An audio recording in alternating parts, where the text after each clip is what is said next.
Ya hemos hicimos una introducción de lo que significa la Trinidad, qué es lo que es la Trinidad. Luego estuvimos hablando de los heterodoxos o los herejes. Bueno, es que desde el principio del cristianismo, desde que se formó la Iglesia, especialmente cuando desaparecieron los apóstoles al final del primer siglo, surgieron una serie de herejías, de doctrinas un poco raras, o incluso cambios de pensamiento que dirigían hacia otros sitios. Y surgieron enseguida lo que hasta el día de hoy se llaman los obispos. En las organizaciones eclesiales se formaban, a base de encabezarlo o estar a cargo de ellos, un grupo de hombres, y eran hombres, no mujeres, un grupo de hombres a los que se les denominaba ancianos o presbíteros o obispos o pastores. Eran las mismas personas, a unos les llamaban de una manera o en una ocasión una cosa u otra. Ese grupo de 3 presbíteros, que era la mención más normal, anciano, que es en nuestro lenguaje presbítero, ese grupo de varios presbíteros, enseguida destacó dentro de ellos uno que era como el primero, llamaban el primero entre iguales.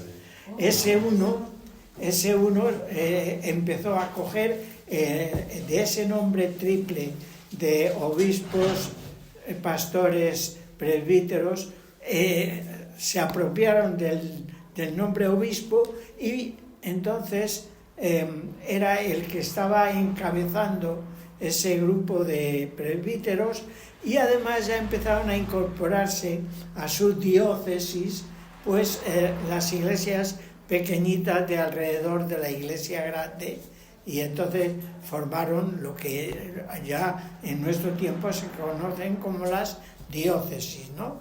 El obispo de Cartagena es el obispo de la diócesis de Cartagena, que pues abarca varios pueblos.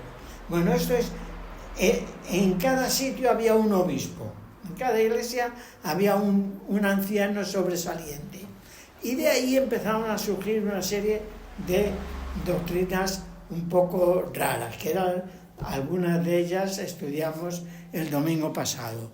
Bueno, pues como consecuencia de eso surgieron dentro de las ciudades más importantes o de las iglesias más grandes, por ejemplo Alejandría, por ejemplo Roma, por ejemplo Cartago, pues sucedieron obispos sobre obispos, como si dijéramos ahora arzobispos o cardenales. Y bueno, cada uno tenía su propia idea, pero a todas las iglesias las unía unos credos comunes. Esos credos es lo que empezaron a deformarse, y ahí es donde surgen los concilios, de decir, bueno, pues porque todas esas iglesias que tenían la misma doctrina tenían unión, pero eran independientes pero unidas, tenían el nexo de unión de los credos, creían la misma cosa. Como empezaron a surgir credos distintos, es cuando se convocan con los concilios, y hubo muchos concilios, concilio para esto, para lo otro, para casi todas las cosas. Nosotros estamos pensando en los concilios que tienen que ver con la Trinidad, porque ahí surge la idea de que la Iglesia Católica, se llamaban católica, la Iglesia Católica, a todas las iglesias que tenían un mismo credo. El primer credo es, credo entre comillas, empieza en el libro de Hechos. ¿Recordáis cuando iba el eunuco en el carro y se le acercó Felipe, le habló del Evangelio y el eunuco dijo: ahí hay agua, ¿qué impide que yo sea bautizado? Y en Hechos 8, no sé qué versículo es, será el 6 o el 8, Hechos 8, hay un credo: si tú crees. Y él dijo: creo. A ver, lo leemos, que es mejor. Hechos 8. Felipe le... Sí, cuando el bautismo, cuando le pregunta a Felipe si cree para bautizarse. Entonces Felipe, comenzando el 8, comenzando con ese mismo pasaje, le anunció las buenas nuevas acerca de Jesús mientras iba en el camino. Mira, aquí hay agua que impide que yo sea bautizado. Cuando subieron del agua, el Espíritu del Señor se llevó de repente a Felipe. No sé cuál... Si crees... Un poquito antes. Bueno, conocemos el pasaje, no hace falta leerle. Entonces, ese dicen el primer credo, porque la Iglesia empezó a perder el espíritu de evangelización, de predicar el Evangelio, reconocer a Jesús como Señor, a Dios como el único, y reconocerse pecadores, y por el arrepentimiento y la fe, la salvación en Cristo. Y el que se salvaba era añadido a la Iglesia, a través del bautismo, y para bautizarse había esa confesión de fe. Yo lo leo, es el 8:37, dice: Felipe dijo: si crees de todo corazón, bien puedes. Y respondiendo dijo: creo que Jesucristo es el Hijo de Dios. Y fue y le bautizó. ¿Veis? Ese dice el primer credo. Ese era el credo sencillo.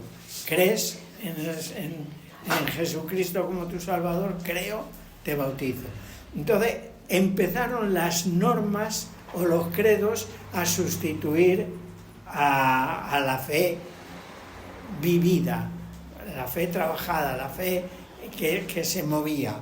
Entonces la Iglesia empezó a ser una iglesia de credos intelectuales, que no quiere decir que los creyentes no hubiera creyentes sinceros, pero cuando vino Constantino hizo de la religión cristiana la religión oficial del Estado, pues ya con decir, a ver, da el credo del momento, y daban el credo del momento y ya eres cristiano, y el que no sea cristiano le perseguimos. Entonces, bueno, ese es el ambiente en el que empiezan los tres principales credos que hablan de la Trinidad. Pero antes de entrar en esto, leed por favor Apocalipsis 14:6. ¿No? Sí, Apocalipsis 14:6.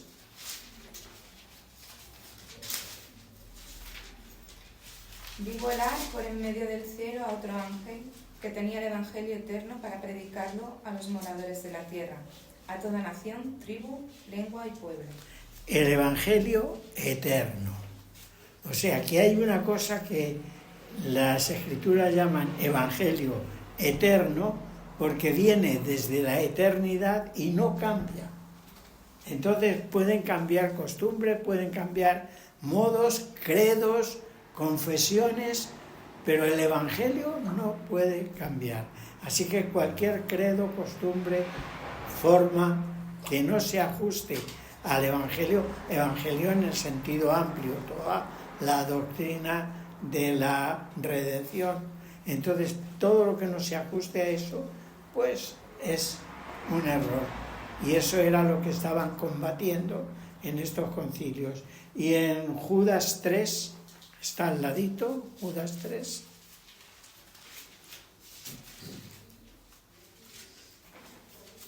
Queridos hermanos, he deseado intensamente escribiros acerca de la salvación que tenemos en común, y ahora siento la necesidad de hacerlo para rogaros que sigáis luchando vigorosamente por la fe encomendada una vez por todas a los santos. Esta Biblia que no están sagradas. Nueva versión internacional.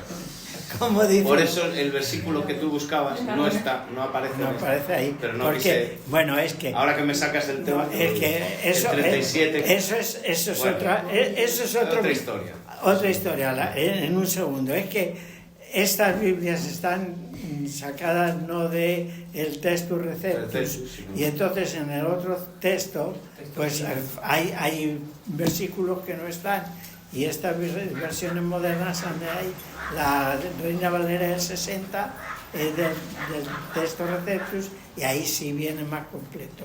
Ahora, ¿qué es lo que dice en el versículo 3 de Judas? Dice que contendáis, que peleéis por la fe una vez dada, ¿no? Contendáis ardientemente. Contendáis ardientemente. O sea, hay que pelear ardientemente por la fe que ha sido una vez dada y no se cambia porque el Evangelio es eterno. Bueno, pues entonces, ya desde el siglo II empezaron estos problemas y empezaron a formularse o a organizarse concilios para unificar criterio de la Iglesia católica, es decir, de todas las iglesias, en el tema en este caso, en el tema de la Trinidad. Según Eusebio, final del siglo III, principio del IV, que asistió a algún congreso de estos, llegaron a reunirse hasta 600 obispos, es decir, 600 iglesias se reunieron para hablar de esto.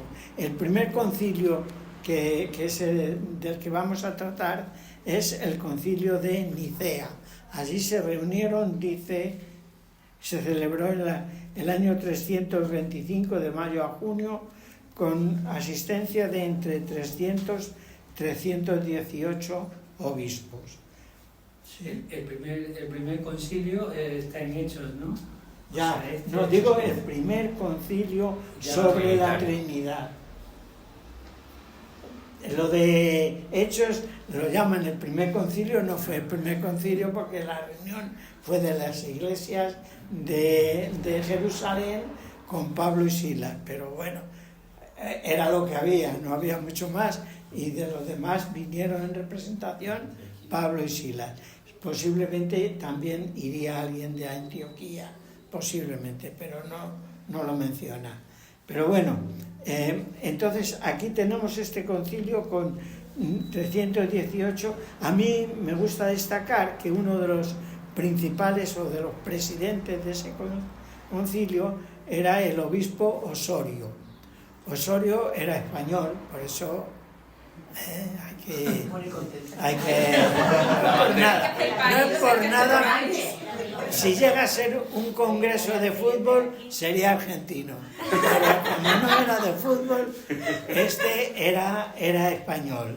Era obispo de Córdoba y era el confesor o el principal asesor religioso de Constantino. Constantino era cristiano porque en una guerra la ganó porque dio la cruz y no sé qué, y allí se convirtió todo el imperio. Y el que no se convierta lo mato.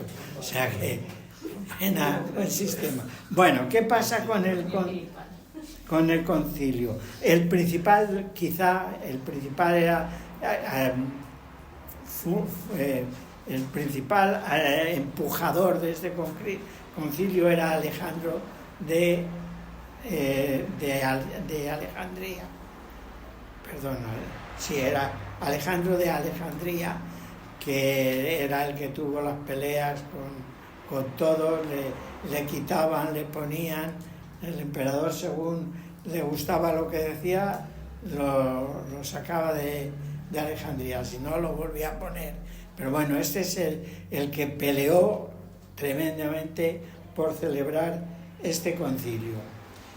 Y después de dilucidar durante 2 o 3 meses, llegaron a aprobar el siguiente símbolo de fe. Esto de símbolo es otra palabra que tiene que ver con los concilios. Es la redacción, es la declaración, o como si dijéramos el documento oficial, lo que se tiene que creer. El símbolo del concilio de Nicea dice lo siguiente: creemos en un solo Dios, Padre omnipotente, creador de todas las cosas visibles e invisibles, y en un solo Señor Jesucristo, Hijo de Dios. Y aquí empezamos con palabritas que luego las tocaremos ligeramente. Nacido unigénito del Padre, es decir, de la sustancia del Padre, Dios de Dios, luz de luz, Dios verdadero. Otra palabra, engendrado, no hecho, consustancial al Padre, por quien todas las cosas fueron hechas, las que hay en el cielo y las que hay en la tierra, que por nosotros los hombres y por nuestra salvación descendió y se encarnó, se hizo hombre, padeció, resucitó al tercer día, subió a los cielos y ha de venir a juzgar a los vivos y a los muertos, y en el Espíritu Santo. Creemos también en el Espíritu Santo. Más a los que afirman: hubo un tiempo en que no fue, y que antes de ser engendrado no fue, y que fue hecho de la nada, o a los que dicen que es de otra hipóstasis, o de otra sustancia, o que el Hijo de Dios es cambiable o inmutable, los anatemiza la Iglesia Católica. Fijaos a la conclusión. Es una conclusión totalmente evangélica, totalmente fiel. Pero aquí nos salen varias palabras. Dice que es engendrado, no hecho. Entonces, ¿es engendrado, no hecho? ¿Si engendrar es hacer o qué? Bueno, engendrado...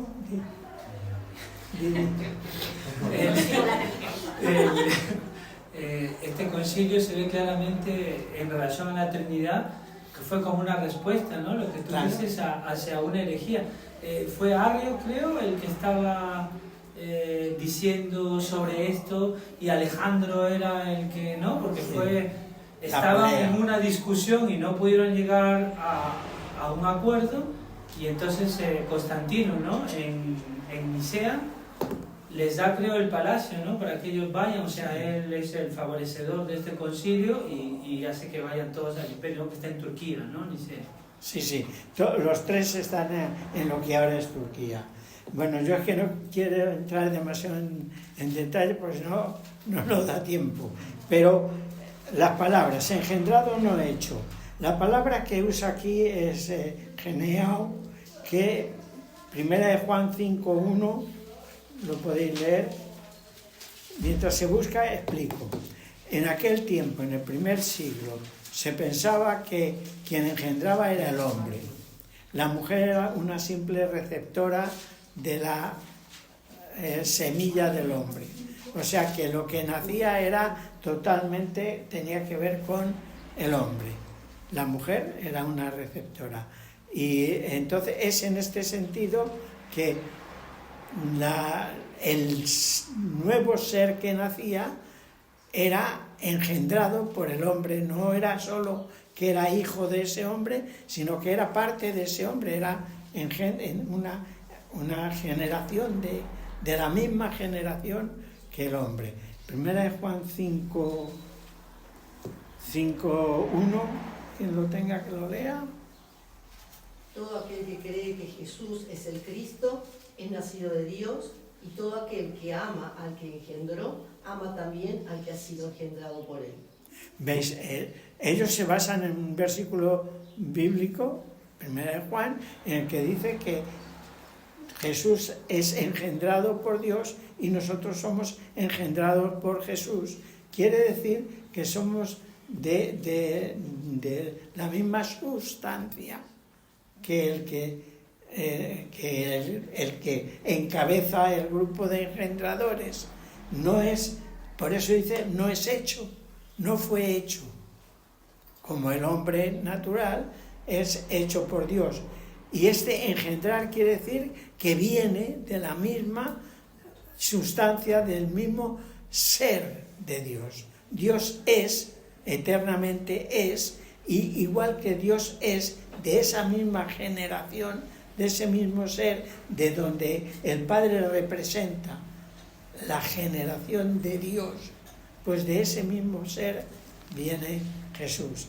Son términos filosóficos que se quieren teologizar y que resultan a nuestra mentalidad un poco extraño, porque estamos hablando de persona que no es persona porque es Dios y no es como nosotros, y de lenguaje que es lenguaje humano para entender cosas que tienen que ver con Dios que no somos capaces de alcanzar. Pero esta es la idea. Sí, Di. Sí, en Filipenses lo explica muy bien. En Filipenses 2:5, que todos lo conocemos. Haya pues en nosotros este mismo Ya, sentido. si no me matas el versículo. El adulto. Mira, maestro. Va por delante. Va por delante. En México está en otro nivel. Claro, es verdad. Ahí dice que era igual a Dios y era Dios, pero estamos hablando, ya, pero no estamos discutiendo que Jesús era Dios porque lo diga la Biblia, sino si fue generado para ser Dios, si fue hijo de Dios en el sentido que nosotros somos hijos de nuestro Padre, que si nuestro Padre no nos hubiera generado, no lo seríamos. Pero en el caso de Jesús, del Dios Hijo, es en relación con Jesús, si es verdad que hubo una generación para que naciera un Jesús que era hombre nuevo, distinto de la generación de Adán. Pero en el caso de el Hijo, es Hijo eternamente, coeterno con el Padre, y entonces esta generación viene que son del mismo género, de la misma base, si es que hay base, que es una forma de hablar, porque Dios existió siempre, no empieza, y entonces hay un primero y un segundo. Bueno, entonces, consustancial, lo aclara con la palabra consustancial, tiene la misma sustancia, la misma esencia, es eternamente lo mismo, es eternamente lo mismo. Yo sé que son conceptos difíciles de entender, pero por lo menos que nos suenen. El que lo entienda, escribió todo esto, se juntaron 300, escribieron esto y no lo entendieron la mitad, porque siguió habiendo luego de todo. Hipóstasis. La palabra hipóstasis es un término filosófico teológico que quiere decir que son de la misma realidad, de la misma sustancia, de la misma certeza. Ahí el tuyo, para decir otro, Hebreos 1:3.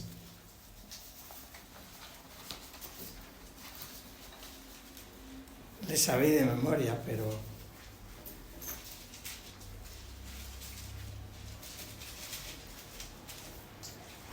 Hebreos 1:3.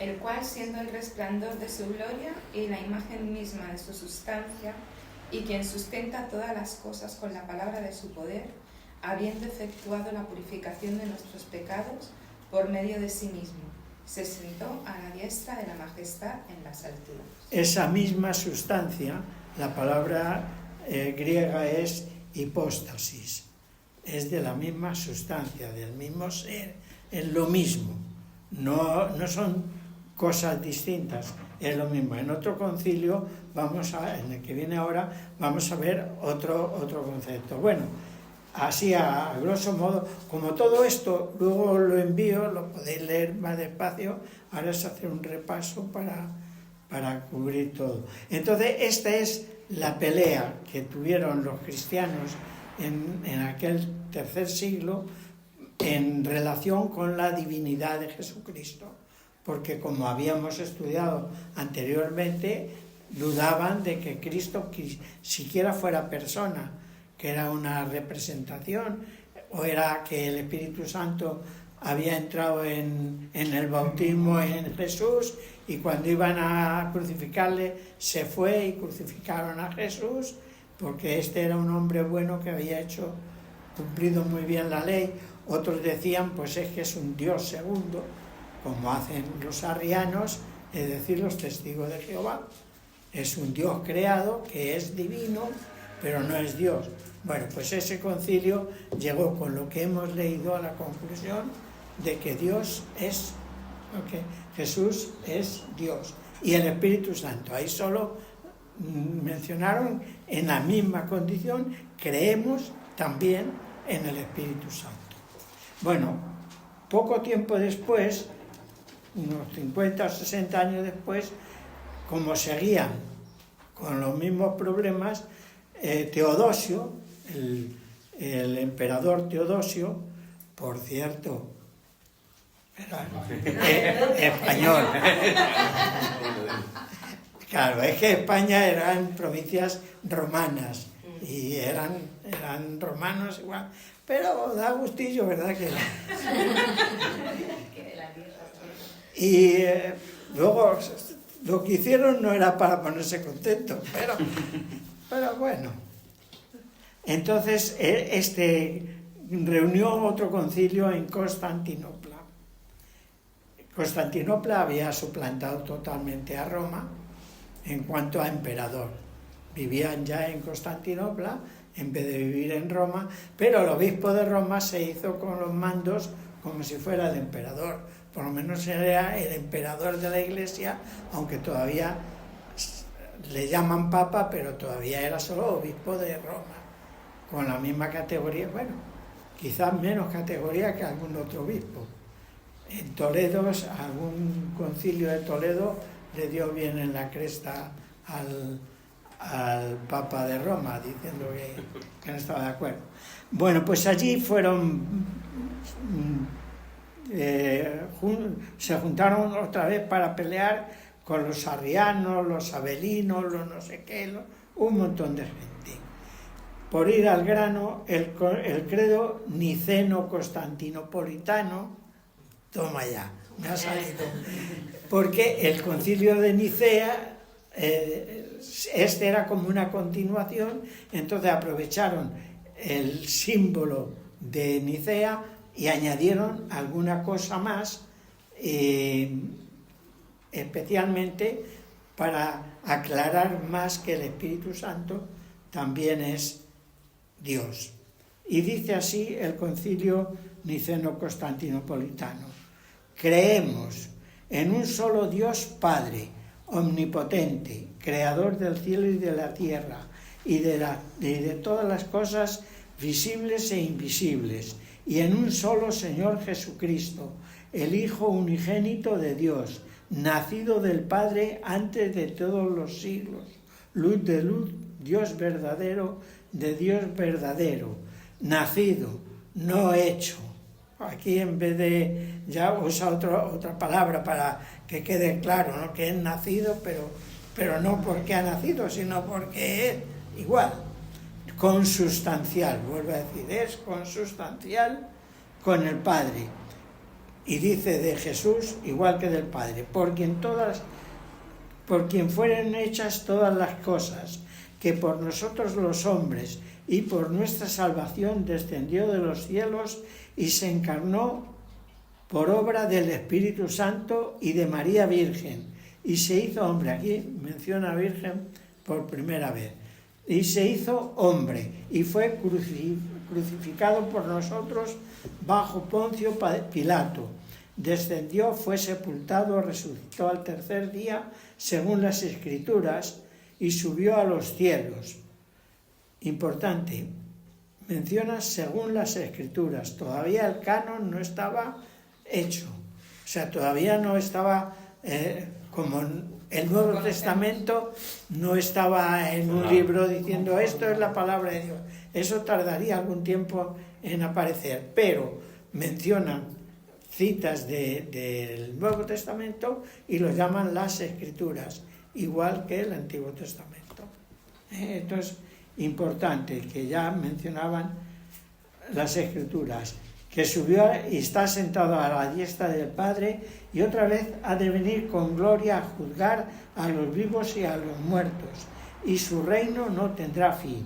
Y creemos en el Espíritu Santo, Señor, es decir, Kyrios, es decir, Dios, Señor y vivificante, que procede, aquí ya ni nace, ni viene, ni procede, es de la misma procedencia, es igual, de la misma procedencia del Padre, que juntamente con el Padre y con el Hijo es adorado. Eso solo puede ser Dios. Es adorado y glorificado, y la gloria solo se la puede dar a Dios. Entonces está diciendo que es Dios, y Él es el que habló por los profetas, es decir, que el inspirador a los profetas es Dios, Espíritu Santo. Y ahora creemos en una sola Iglesia santa, católica y apostólica. Esperamos la resurrección de la carne y la vida del siglo futuro. Amén. Bueno, pues este concilio, además de confirmar lo que habían dicho en Nicea, confirmó que el Espíritu Santo era también Dios, con este nombre de nacido, de la misma genética. La palabra no es alumbrado, sino que es de la misma genética que Dios. Es el Espíritu Santo nacido de la misma genética. No es hecho, no es una creación, porque las cosas han sido creadas, pero Dios no ha sido creado ni hecho, sino que es que han, para nuestro lenguaje temporal, ha nacido un Dios trino. Ha nacido un Dios trino que no es que ha nacido, pero que entendamos, hay un Dios trino desde la eternidad y los tres son coeternos. Han existido siempre. Si han existido siempre, no se le puede hacer ni puede nacer. Procede, quiere decir que viene de la misma procedencia. Bueno, pues vamos al tercer concilio, el de Calcedonia. Si hay alguna cosa que no entendéis, la explicáis.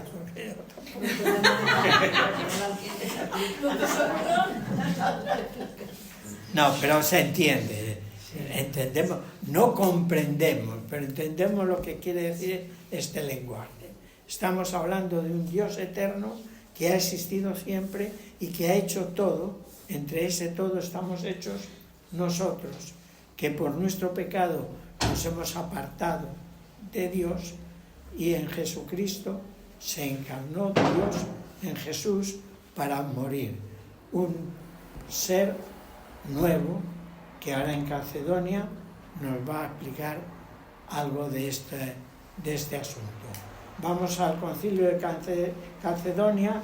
Este fue hecho en el año 451, dice que con 600 personas, pero algunos dicen que eso es exagerado.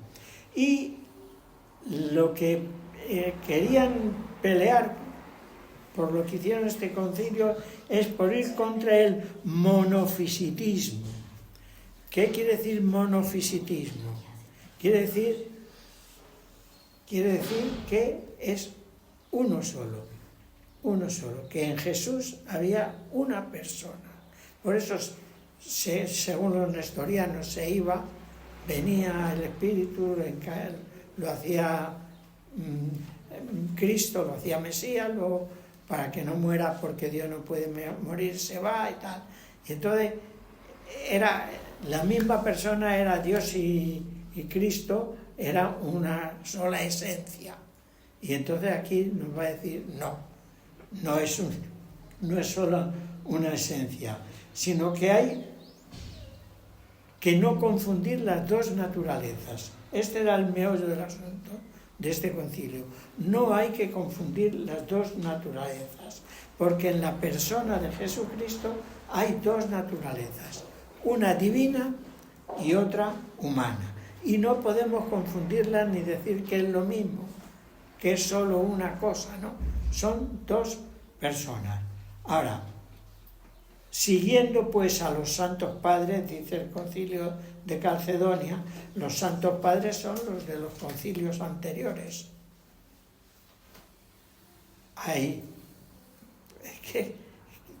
vamos a ver, hay los apóstoles, luego los padres apostólicos, que eran los que habían aprendido de los apóstoles, y luego estaban los otros padres, que son estos padres de los concilios, que eran los que habían aprendido de los padres apostólicos.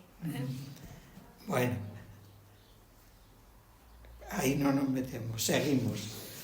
Siguiendo a los santos padres, todos a una vez, a una voz, todos los santos padres, o sea, todos ellos, con los concilios anteriores, enseñamos. Y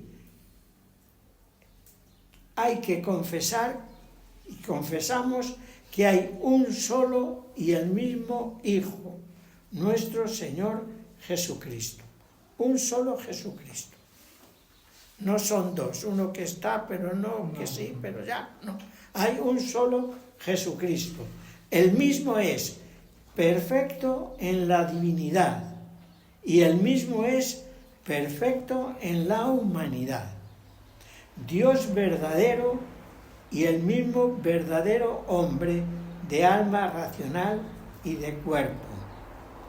Consustancial con el Padre en cuanto a la divinidad y consustancial con nosotros en cuanto a la humanidad, semejante en todo a nosotros, menos en el pecado.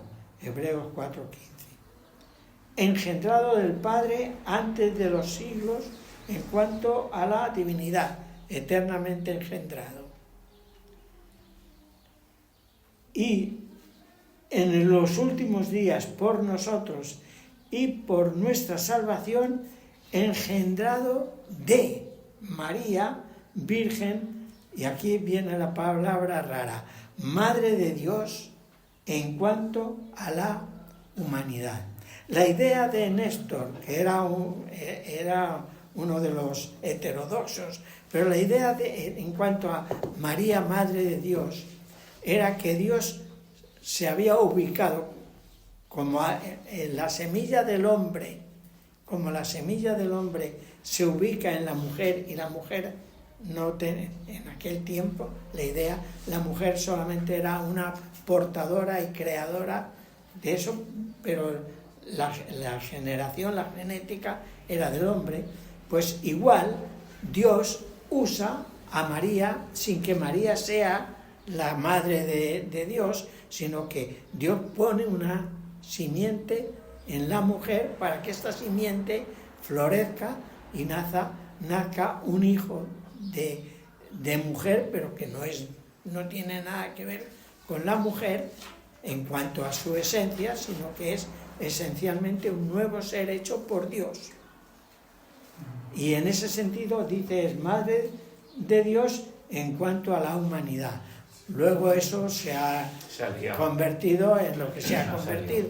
Esa frase ha sido mala frase que usaron ahí, pero la idea del concilio no era que María es la Madre de Dios porque, en fin, ella algo hizo. María, según la teología, la genética de aquel tiempo, María no había hecho más que dar de comer. Ahora sería un vientre de alquiler, ¿no?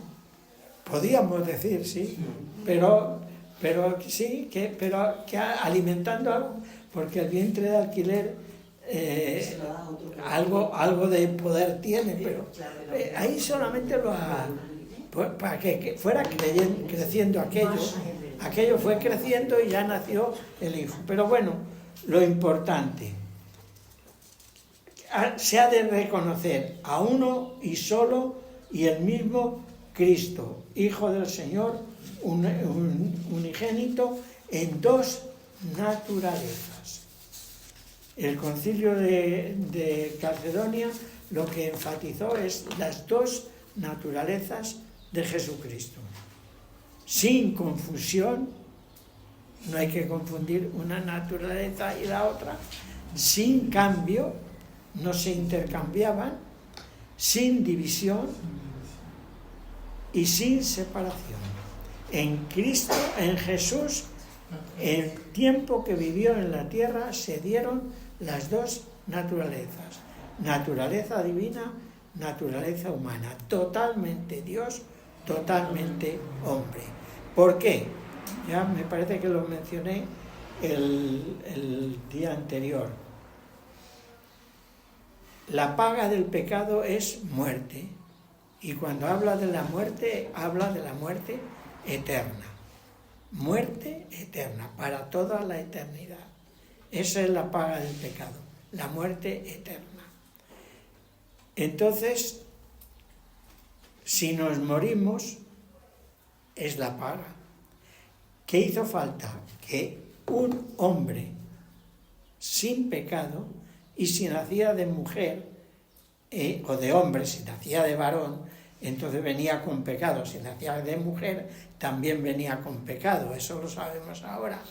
Pero en aquel tiempo pensaban, no es el pecado de la mujer que se transmite, sino el pecado del hombre.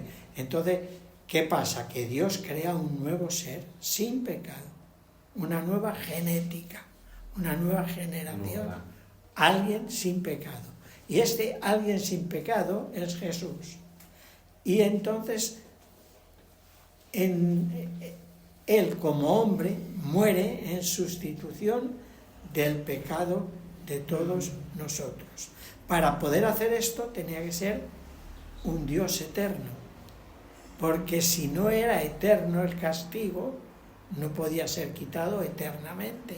Así que la paga del pecado la hizo Jesús, hombre sin pecado, muriendo por todos los hombres, porque era Dios que moría en lugar del hombre por todos los pecados de todos los hombres. Por eso dice Juan, todo aquel que en él cree no se pierda, tiene vida eterna. Quita la muerte eterna, es vencida con la vida eterna por un ser sin pecado que además es Dios, que muere por todos los hombres. Y esta es la conclusión de Calcedonia. En Jesús hay las dos divisiones. Ahora nos suena ya como algo conocido y no hace falta mencionarlo, y lo encontramos en la Biblia y ya está. Pero eso no lo encontraban. Eso había que hacer este concilio. Entonces hicieron este concilio con la separación de las dos naturalezas. En Jesús había las dos naturalezas. Bueno, yo sé que ha sido demasiado prisa y demasiado corto, pero por lo menos hemos mencionado cómo en un concilio se afirma que Jesús era Dios, en otro se dice que el Espíritu Santo es Dios, en este tercero se dice que en Jesús estaban las dos personas. Hay un credo más que algunos no dicen que es un credo, sino así como creemos o así como decimos, el credo de Atanasio. Atanasio es uno de los peleones porque estos concilios salieran adelante. Y este Atanasio dice una de las frases que se ha hecho famosa: la fe católica, no romana, universal, también romana, también, que malos se hicieron después. La fe católica es que adoramos a un Dios en Trinidad. Adoramos a un Dios en Trinidad. Y Trinidad en unidad. Uno. Está hablando del Dios uno y trino. No confundiendo las personas ni separando las sustancias. Es decir, son tres personas, pero es una misma sustancia. No confundimos las personas, el Padre no es el Hijo, ni el Hijo es el Espíritu Santo, pero la sustancia, no decimos cada uno tiene una sustancia, la persona del Padre es una, la del Hijo es otra, la del Espíritu Santo es otra, pero la divinidad del Padre, del Hijo y del Espíritu Santo es una, su gloria igual, coeterna, su majestad. El Padre no hecho, ni creado, ni engendrado. El Hijo procede del Padre solo, no hecho, ni engendrado, ni creado. No hecho ni creado, sino engendrado. El Espíritu Santo procede del Padre y del Hijo, no hecho, ni creado, ni engendrado, sino procedente. Por tanto, hay un Padre, no tres padres, un Hijo, no tres hijos, un Espíritu Santo, no tres Espíritus Santos, y en esta Trinidad no hay nada prior o posterior. No hay nada prior o posterior, nada mayor o menor, pero todas las tres personas son coeternas y coiguales, para que en todas las cosas ambos, una Trinidad en unidad y una unidad en Trinidad, ha de ser adorada. Bueno, pues fijaos que estamos hablando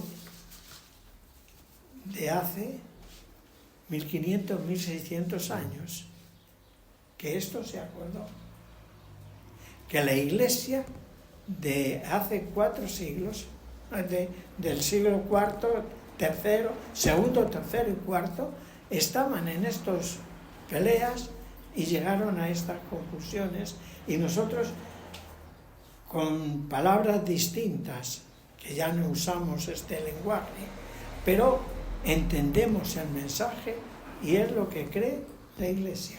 La Iglesia Católica es lo que cree, que Dios es uno y es trino. Pues esto es la enseñanza de los concilios ortodoxos. Si Dios quiere, el próximo domingo lo que vamos a hacer es documentar bíblicamente estas ideas. O sea, ya no vamos a hablar de españoles o de otros sitios, es una pena. Sabéis que el primer convertido es español, ¿no? El primer convertido gentil es español. Por favor. Vamos a ver. El primer gentil convertido, ¿quién era? Cornelio. ¿Cornelio quién era?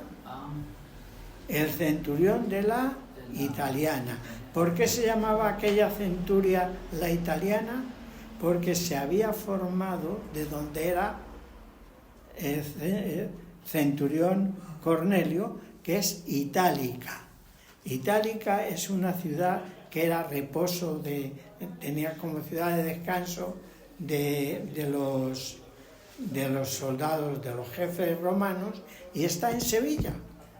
Y claro, si Sevilla no es español. Así que el primer convertido...